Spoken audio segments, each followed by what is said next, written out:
مين السبب في الخناقة؟ الراجل ولا الست؟ مين اللي هنشير إليه بأصابع الاتهام ونقول له أنت السبب؟ عارفين هنا مين السبب؟ السبب هنا مش الراجل ولا الست. السبب هنا الطرف العنيد، الطرف المكابر، الطرف المتسلط، الطرف اللي شايف نفسه دايما صح وبيرفض أبدا يعترف بغلطه. عرفتوا بقى مين السبب؟ سلام. مين السبب في الخناقة؟ الراجل ولا الست؟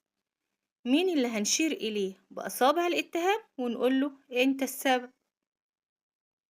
عارفين هنا مين السبب؟ السبب هنا مش الراجل ولا الست. السبب هنا الطرف العنيد، الطرف المكابر، الطرف المتسلط، الطرف اللي شايف نفسه دايما صح وبيرفض أبدا يعترف بغلطه. عرفتوا بقى مين السبب؟ سلام.